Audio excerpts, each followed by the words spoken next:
السلام علیکم ورحمۃ اللہ وبرکاتہ۔ الحمدللہ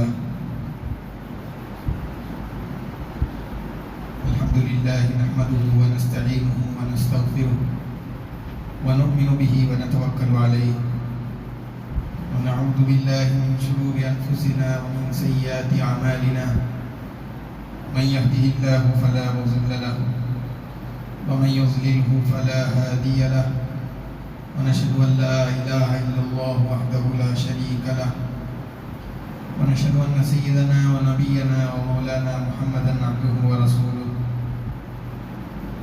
أما بعد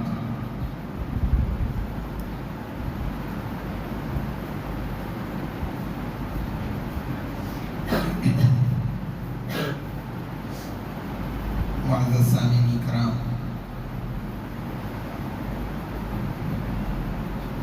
جلد بازی کسی بھی چیز کے اندر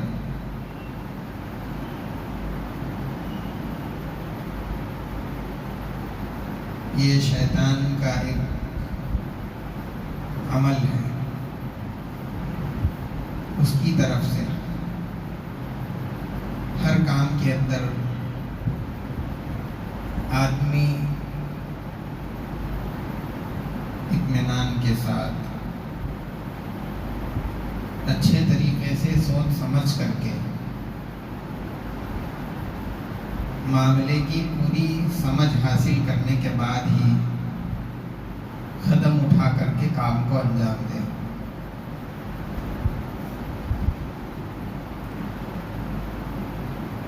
آدمی جب سوچ سمجھ کر کے فیصلے لیتا ہے اور کسی بھی فیصلے کے کرنے میں جلد بازی نہیں کرتا، تو اس کا ایک فائدہ تو آدمی کو یہ ہوتا ہے کہ اگر اس کام کے اندر کوئی شر، کوئی خرابی اور کوئی برائی ہے تو وہ اس سوچنے اور سمجھنے کے زمانے میں اس کے سامنے کھل کر کے آ جاتی ہے، جس کے نتیجے میں وہ آدمی اس کام سے، اس برائی اور اس شر سے محفوظ ہو جاتا ہے۔ اس کے بجائے اگر جلد بازی میں وہ آگے بڑھ جائے اور سوچنے سمجھنے سے کام نہ لے تو اس آدمی کو اس شر کا اور اس نقصان کا سامنا کرنا پڑتا ہے۔ ہر کام کے اندر آدمی کو سوچ بچار کرنے کے بعد ہی آگے بڑھنا چاہیے، لیکن اللہ کے رسول صلی اللہ علیہ وسلم نے 3 کام ایسے بتائے جس میں آپ نے جلدی کرنے کی تاکید فرمائی اور حکم فرمایا۔ ایک چیز تو ہے جب نماز کا وقت ہو جائے تو پھر اس میں تاخیر نہیں کرنی چاہیے۔ دوسری چیز، جب جنازہ غسل دے کر کے تجہیز و تکفین کا انتظام ہو کر کے تیار ہو جائے تو پھر اس کی نماز جنازہ پڑھ کر اس کو اس کے مقام پر پہنچانے میں دیر نہیں کرنی چاہیے۔ تیسری چیز، لڑکی جب نکاح کے قابل ہو جائے اور اس کا برابر والا اس کا جوڑا مل جائے تو اب دونوں کے نکاح کرنے میں دیری نہیں کرنی چاہیے۔ ان 3 کاموں کے اندر اللہ کے رسول صلی اللہ علیہ وسلم نے جلدی کرنے کا حکم فرمایا۔ سب سے پہلے چیز تو نماز ہے، وقت ہو جائے تو پھر پڑھیں گے جب پڑھیں گے، اس طرح وقت کو مؤخر کرتے ہوئے گزارتے ہوئے کبھی ایسا ہو جاتا ہے کہ آدمی اب پڑھیں گے جب پڑھیں گے کے اندر پورا وقت نکل جاتا ہے، پڑھنے کا موقع نہیں ہوتا۔ یہ کام کرنے کے بعد فوراً نماز پڑھ لیں گے، اس کے بعد کوئی اور کام آ جاتا ہے اس کو کریں گے، پھر نماز پڑھ لیں گے۔ کاموں سے نمٹتے رہتے ہیں، لیکن بعد کے کام اس کے سامنے آ کر کے کھڑے ہو جاتے ہیں، پھر کاموں کے کرنے کی وجہ سے اتنی فرصت اس کو نہیں ملتی کہ وقت کی نماز ادا کرنا۔ اسی لیے جیسے ہی نماز کا وقت ہو جائے آدمی کو فوراً نماز کی طرف توجہ کرنی چاہیے اور اس کی ادا کرنے کی فکر میں لگ جانا چاہیے، اس کی تیاری بھی شروع کر دینی چاہیے۔ اور ہمارے یہاں ابھی تو اس زمانے کے اندر گھڑیاں ہیں، وقت معلوم کرنے کے آلے ہیں، ہر ایک کے پاس موبائل ہے جس میں وقت بتاتا ہے، سہولتیں بہت ساری۔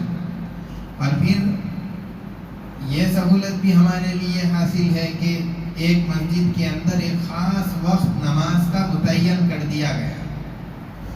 اللہ کے رسول صلی اللہ علیہ وسلم کے زمانے میں اوقات متعین نہیں رہتے تھے، بلکہ نماز کا وقت آنے پر اذان ہو جاتی تھی اور صحابہ اکرام رضوان اللہ علیہم اجمعین مسجد میں جمع ہو جاتے اور حضور پاک صلی اللہ علیہ وسلم کے باہر تشریف لانے کا انتظار کرتے تھے، کیونکہ اللہ کے رسول صلی اللہ علیہ وسلم جب آپ حجرے سے باہر تشریف لاتے تو آپ نماز ادا کراتے، امامت کرتے۔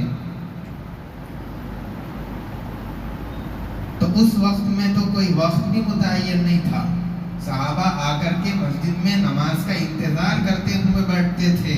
بعض اوقات تو عشاء کی نماز میں اللہ کے رسول صلی اللہ علیہ وسلم اپنے حجرے سے باہر تشریف لانے میں کبھی حضور کو اتنی دیر ہوتی تھی کہ صحابہ اکرام نیند کی وجہ سے جھونکے کھانے لگتے تھے، لیکن انتظار کرتے ہوئے نماز کا مسجد میں بیٹھے ہوئے ہیں۔ ہمارے لیے وہ تکلیف بھی نہیں ہے۔ نماز کا ایک خاص وقت مساجد کے اندر متعین ہے، ظہر کی نماز یہ وقت پہ، عصر کی نماز یہ وقت پہ، تو ہمارے لیے تو اور سہولت ہے۔ ایک تو گھڑی کے ذریعے سے نماز کے وقت کا ہم اندازہ لگا لے سکتے ہیں، 15 منٹ 10 منٹ پہلے سے تیاری شروع کر دیے، وضو کر کے مسجد کو آ گئے، ہمارے لیے تو بہت آسان ہے۔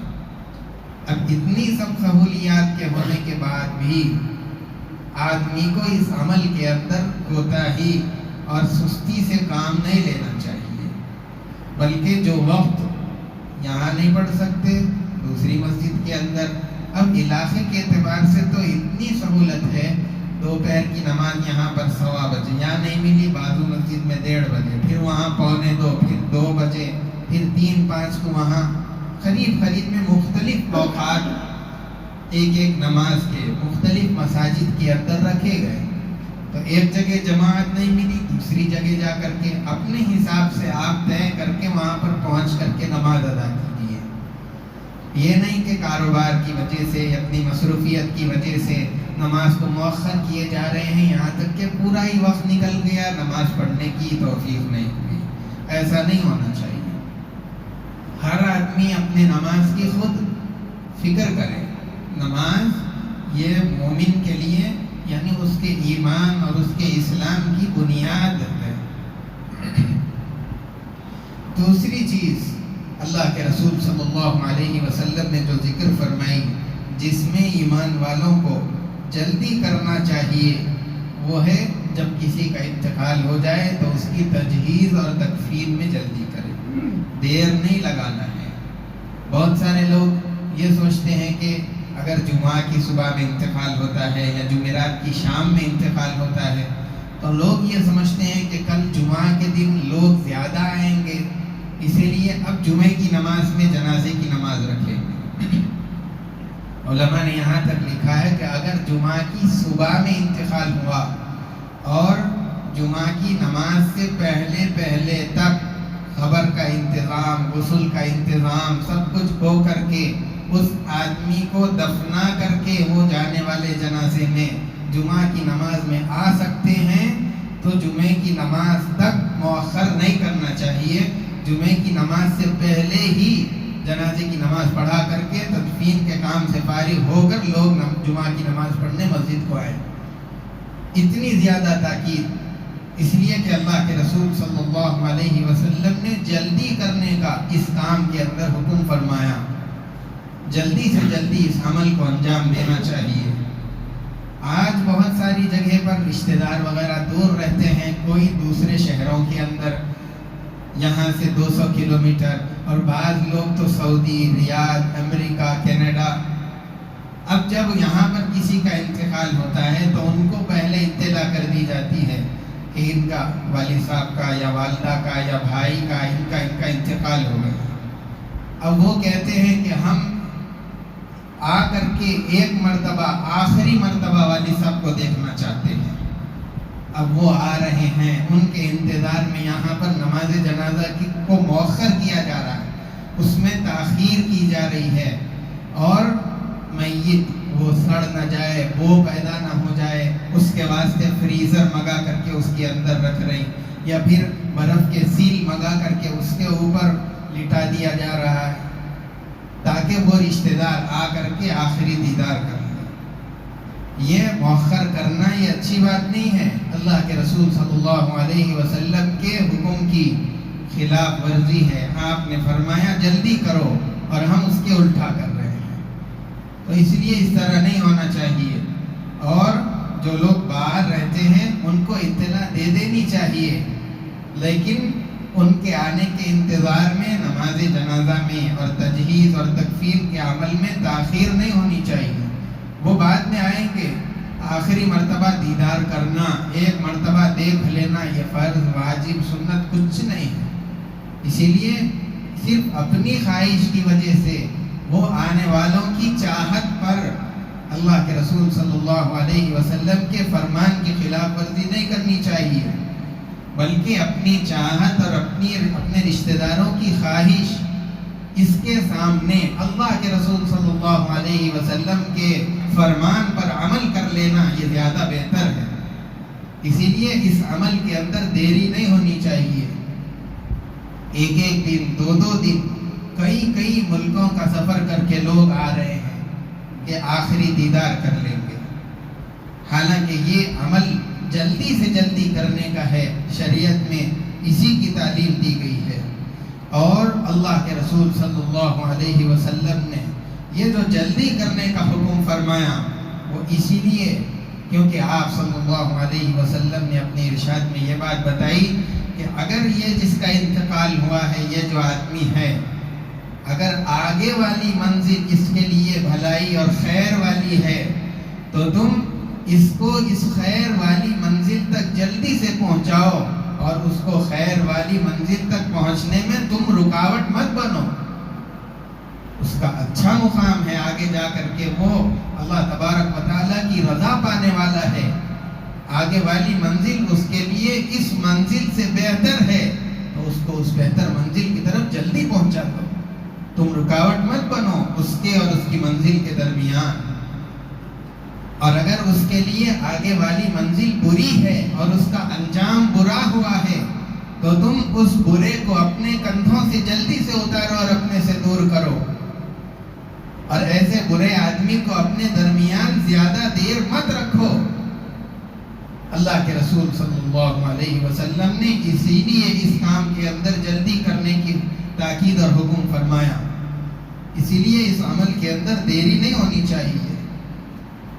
نماز جنازہ ہونے کے بعد یاد رکھنا چاہیے، نماز جنازہ جو پڑھتے ہیں اس میں جنازے کے میت کے لیے دعا ہے.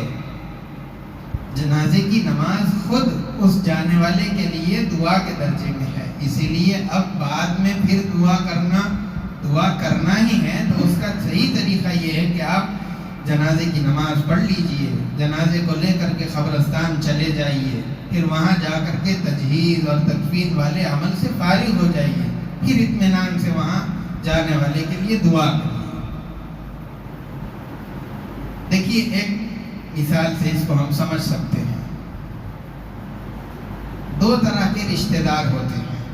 ایک آدمی اگر کوئی دوسرے ملک کو جا رہا ہے، ایک رشتہ دار تو وہ جو صرف گھر پہ آ کے ملاقات کر لیتے ہیں کہ آپ باہر جا رہے ہیں، وہاں خیریت سے پہنچ جائیے، اللہ آپ کے سفر کو آسان کرے، اس طریقے سے دعائیں دیتے ہیں اور گھر کو آ کر کے گھر ہی سے رخصت ہو جاتے ہیں۔ دوسرے وہ رشتہ دار ہوتے ہیں جو گھر میں بھی ساتھ رہتے ہیں اور پھر ایئرپورٹ تک جانے تک اس کے ساتھ چلتے ہیں، جہاں تک ایئرپورٹ کے قریب تک جہاں داخل ہونے کا دروازہ ہوتا ہے وہاں تک جاتے ہیں، اور پھر آگے صرف مسافرین کو جانے کا جو دروازہ ہوتا ہے جہاں کوئی دوسرا آدمی اندر نہیں جا سکتا، وہاں تک جا کر کے بعض لوگ چھوڑ کے آتے ہیں، وہاں جا کر کے اس سے گلے ملتے ہیں، اس کو دعائیں دیتے ہیں۔ تو یہ دو طرح کے لوگ ہیں۔ آپ بتائیے کون سے لوگ اس جانے والے کے نظر میں بہتر ہوں گے؟ کیا وہ جو گھر میں چھوڑ کے چلے گئے، یا وہ جو آخری حد تک آ کر کے اس کو چھوڑ کر کے روانہ کر کے گئے ہیں؟ جنازے کا معاملہ بھی ٹھیک اسی طریقے سے، لوگ آتے ہیں، جنازے کی نماز پڑھ لی، یہیں پر دعا کی اور اپنے گھر کو چلے گئے، قبرستان جانے کا تصور نہیں۔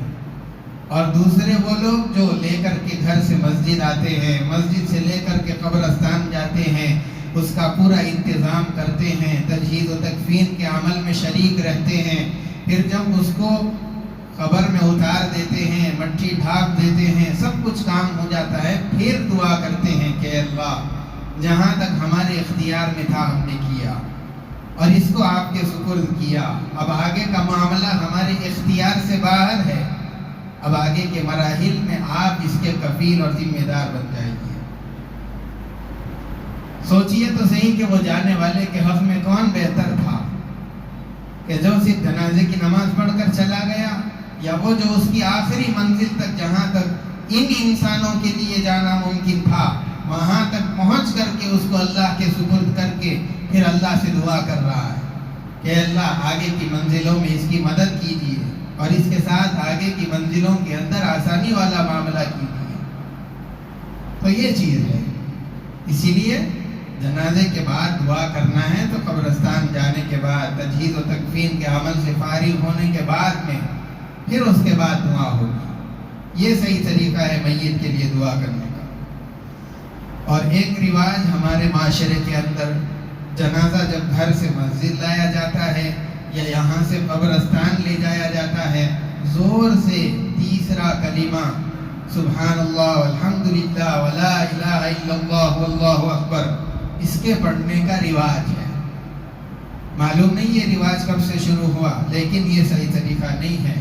اس وقت میں آہستہ آہستہ سے آدمی کہ خود کو سنائی دے یا من کے اندر ذکر کرے اور اس جانے والے کے لیے دعا کرے، استغفار کرے، اور اس موقع پر اپنی موت کو یاد کرے کہ یہ جس مرحلے سے یہ آدمی گزر رہا ہے، کل کو مجھے بھی 4 لوگ اٹھا کر اسی طریقے سے لے جائیں گے، اپنی آخرت کا تصور کرے، اپنی موت کو یاد کرے۔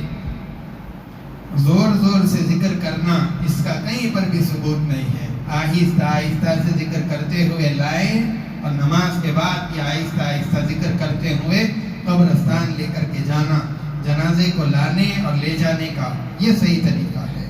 جنازے کے اٹھانے کا بھی طریقہ بہت ساروں کو نہیں معلوم۔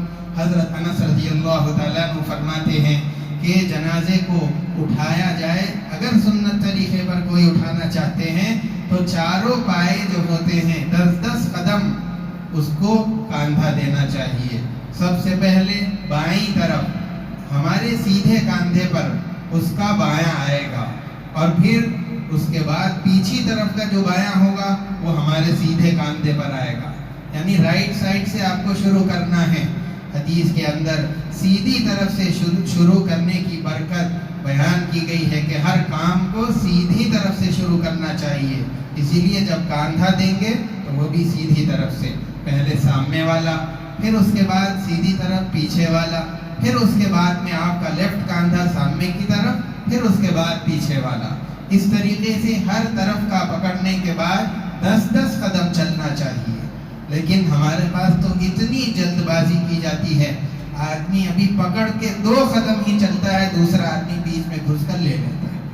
تو اتنی جلدی نہیں، آہستہ آہستہ کے ساتھ جنازہ اتنی آہستہ بھی نہیں لے جانا چاہیے اور بہت زیادہ تیز رفتاری کے ساتھ بھی نہیں، بلکہ معتدل چلن کے ساتھ جنازے کو مسجد لانا چاہیے، نماز کے بعد اسی چلن کے ساتھ قبرستان کی طرف لے کر کے جانا چاہیے۔ اور یہ تو ہو گیا جنازے کے بارے میں۔ اللہ کے رسول صلی اللہ علیہ وسلم کا قبروں کے بارے میں یہ فرمان بھی ہے کہ قبر کوہان کی طرح سے، یعنی اونٹ کے پیٹھ کے پیچھے جو ہڈی ہوتی ہے بس اتنی اونچی ہونی چاہیے، 1.5 بالش 1 بالش، اس سے زیادہ اونچی بنانا یا قبر کو پختی بنا دینا ماربل سے یا کسی اور پتھر سے یا سیمنٹ وغیرہ اینٹیں وغیرہ استعمال کر کے قبر پختی بنا دینا، یہ صحیح طریقہ نہیں ہے۔ اللہ کے رسول صلی اللہ علیہ وسلم ایک مرتبہ قبرستان میں یا کسی اور جگہ پر تشریف لے گئے تھے تو حضرت علی رضی اللہ تعالیٰ عنہ اور دوسرے صحابہ رضی اللہ عنہم اجمعین مجلس کے اندر بیٹھے ہوئے تھے۔ آپ نے فرمایا کہ کون ہے جو ان کاموں کو کرے؟ آپ نے 3 کام صحابہ کے سامنے بتائے اور اس میں ایک بات یہ بھی بتائی تھی کہ جو خبر اونچی ہے اس کو برابر کر کے آ جائے۔ حضرت علی رضی اللہ تعالیٰ عنہ کھڑے ہوئے اور انہوں نے کہا کہ اللہ کے نبی، یہ کام میں کرنے کے لیے تیار ہوں، یہ خدمت مجھے دے دیجئے۔ حضرت علی رضی اللہ تعالیٰ عنہ وہاں سے گئے، تھوڑی دیر کے بعد واپس آئے اور انہوں نے بتایا کہ مدینے کے اندر جتنی اونچی اور پختہ قبریں تھیں میں نے ان سب کو برابر کر دیا۔ تو دفنانے کے بعد قبر کے بنانے کا صحیح طریقہ یہ ہے کہ قبر کچی ہونی چاہیے۔ دیکھیے اگر آپ قبر پختی بنائیں گے تو اس سے جانے والے کو کیا فائدہ ہوگا؟ اور پختی بنا کر کے ہم یہ سمجھتے ہیں نہیں، ہمارے باپ دادا کی نشانی کے واسطے اگر ہم اس طرح نہیں بنائیں گے تو دوسروں کو لا کر کے اس میں دفن کر دیا جائے گا اور ہماری جو قبر ہے وہ مٹ جائے گی۔ آپ اس کو محفوظ کر کے کریں گے کیا؟ ایک دن آپ بھی چلے جائیں گے اور آپ کے بعد والے اس قبر کو یاد بھی نہیں رکھیں گے، پھر دوسرا اس کے اندر آنا ہی آنا ہے۔ تو اگر آپ اپنی زندگی تک اس کو محفوظ رکھنے سے کوئی فائدہ ہوتا ہے تو اس کو محفوظ رکھیے، اور ایسا بھی نہیں ہے کہ اگر پختہ بنا کے محفوظ نہیں رکھے تو ہم ایصال ثواب جا کے کہاں کریں گے، خبر ہی نہیں ہے۔ ایسی بات بھی نہیں ہے، خبر رہی تو ہی ایصال ثواب کرنے سے ثواب پہنچ رہا، ایسا بھی نہیں ہوتا، بلکہ آپ نام لے کے جس کو ثواب پہنچائے اس کو یقیناً ثواب پہنچ جائے گا، اس کی خبر پورے قبرستان میں نظر آؤ یا نہ آؤ۔ اور آپ کو خبر پر جا کر کے خبر کے سامنے ہی کھڑے رہ کر کے ایصال ثواب کرنا ضروری نہیں ہے، قبرستان کی گیٹ کے پاس کھڑے رہ کر کے ایصال ثواب کر دیجئے، اور پورے جتنے لوگ اس قبرستان کے اندر مدفون ہیں سب کو اس کا ثواب پہنچا دیجئے۔ ہر آدمی کو، آپ کے رشتہ دار کو بھی پہنچے گا اور جتنے رشتہ دار نہیں ہیں ہر ایک کو پہنچ جائے گا۔ اسی لیے پختہ قبریں بنانا یہ صحیح نہیں۔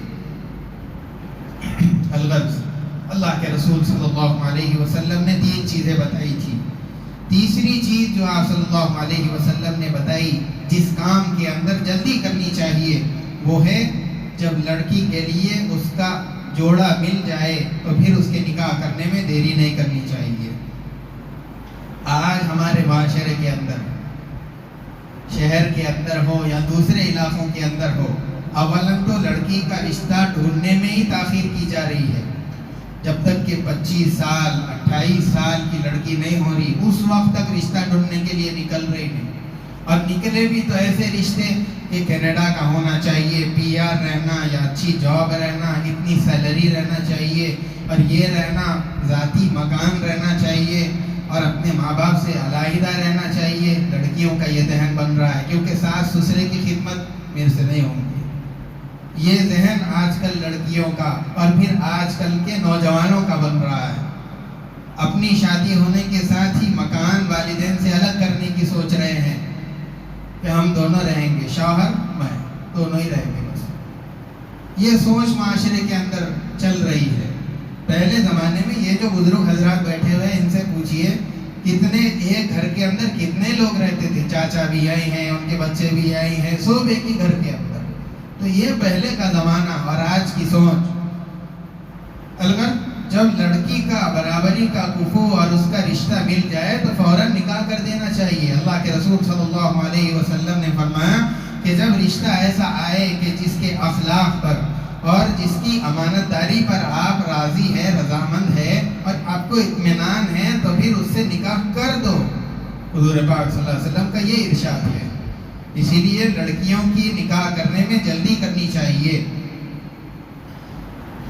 اب نکاح کی بات جب آئی تو ایک بات، آخری بات بتا کر کے اپنی بات ختم کروں۔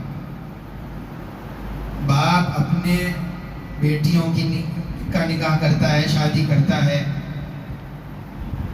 اور جب اس کا انتقال ہو جاتا ہے تو بھائی یہ کہتے ہیں کہ باپ نے تو تمہاری شادی دھوم دھام سے کی تھی، جہیز کے اندر بہت سارا سامان بھی دیا تھا، اتنے لاکھ کا تم لوگ کو زیور بھی دیا تھا، تو اب میراث میں تمہارا کوئی حصہ نہیں ہے۔ یہ صحیح بات نہیں۔ باپ نے جو دیا تھا وہ بچی کے لیے ایز اے گفٹ تھا، وہ ہبہ تھا، میراث کا حصہ نہیں تھا۔ زندگی کے اندر باپ اگر تقسیم کر رہا ہے تو اولاد میں جب تقسیم کرے گا تو یا تو میراث کے طریقے پر تقسیم کرے کہ بیٹی کو بھی کچھ دے اور بیٹوں کو بھی اس کے مقابلے میں 2 گنا دے دے، یا پھر برابری کرے، بیٹوں کو جتنا دے رہا ہے بیٹیوں کو بھی اتنا ہی دے دے۔ باپ یہ سمجھ رہا ہے کہ میں نے بیٹی کا نکاح کر دیا تو اب اس کو کچھ نہیں دوں گا، سب بیٹوں کو دے رہا ہے، یہ بھی صحیح طریقہ نہیں ہے۔ اللہ کے رسول صلی اللہ علیہ وسلم کے پاس ایک صحابی رضی اللہ تعالیٰ عنہ آئے، اور ہوا یہ معاملہ کہ ان کی 2 بیویاں تھیں، دوسرے بچے بھی تھے، بڑے تھے، دوسری بیوی سے جو بیٹا تھا وہ چھوٹا تھا۔ اب انہوں نے دوسری والی بیوی نے یہ سوچا کہ اگر یہ صحابی کا انتقال ہو گیا میرے شوہر کا، تو ان کی میراث جب تقسیم ہوں گی تو دوسری بیوی کے جو پہلی بیوی کے جو بڑے بچے ہیں، میرے بچے کو تو کچھ دیں گے نہیں کیونکہ چھوٹا ہے، اس کا حصہ تو دبا دیں گے۔ یہ سوچ کر کے انہوں نے اپنے شوہر سے کہا کہ آپ ایسا کیجئے کہ اپنی زندگی کے اندر آپ کا یہ جو غلام ہے یہ چھوٹے بیٹے کے نام کر دیجئے، تاکہ پھر بعد میں اس کے پاس یہ چیز تو رہے۔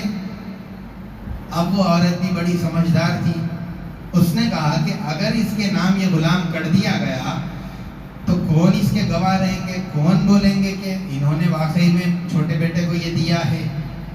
اس نے کہا کہ آپ ایسا کیجئے کہ یہ جو ہبہ اور گفٹ اپنے چھوٹے بیٹے کو دے رہے ہیں، اللہ کے رسول صلی اللہ علیہ وسلم کے پاس جا کر کے حضور کو ہی اس گفٹ کا گواہ بنا دیجئے، تاکہ بعد میں جب مقدمہ حضور کی عدالت میں جائے گا کہ دیے تھے یا نہیں دیے تھے، تو جو قاضی ہے، جو وکیل ہے، وہی جو ہے سو گواہ رہیں گے، تو ہمارے حق میں فیصلہ یقیناً آئے گا۔ اللہ کے رسول صلی اللہ علیہ وسلم کی خدمت میں گئے، بیوی کے کہنے کے مطابق غلام کو، بچے کو، دونوں کو لے کر کے صحابی پہنچے، اور انہوں نے کہا کہ اللہ کے نبی، میں نے یہ غلام اپنے اس چھوٹے لڑکے کو دے دیا، ہبہ کر دیا، آپ اس پر گواہ بن جائیے۔ حضور پاک صلی اللہ علیہ وسلم نے ان سے سوال کیا، پوچھا کہ کیا آپ کی دوسری اولاد بھی ہے؟ انہوں نے کہا کہ ہاں، دوسری اولاد بھی ہے جو اس سے عمر میں بڑے ہیں۔ حضور صلی اللہ علیہ وسلم نے ان سے سوال کیا کہ ان لوگوں کو بھی، یعنی بڑے بچوں کو بھی اسی طرح ایک غلام دیے، ہر ایک کو ایک ملا؟ انہوں نے کہا کہ نہیں، صرف اس ایک بچے کو ایک غلام دیا، کسی کو کچھ نہیں دیا۔ حضور پاک صلی اللہ علیہ وسلم نے فرمایا کہ جاؤ، میں اس ظلم کا گواہ نہیں بنتا۔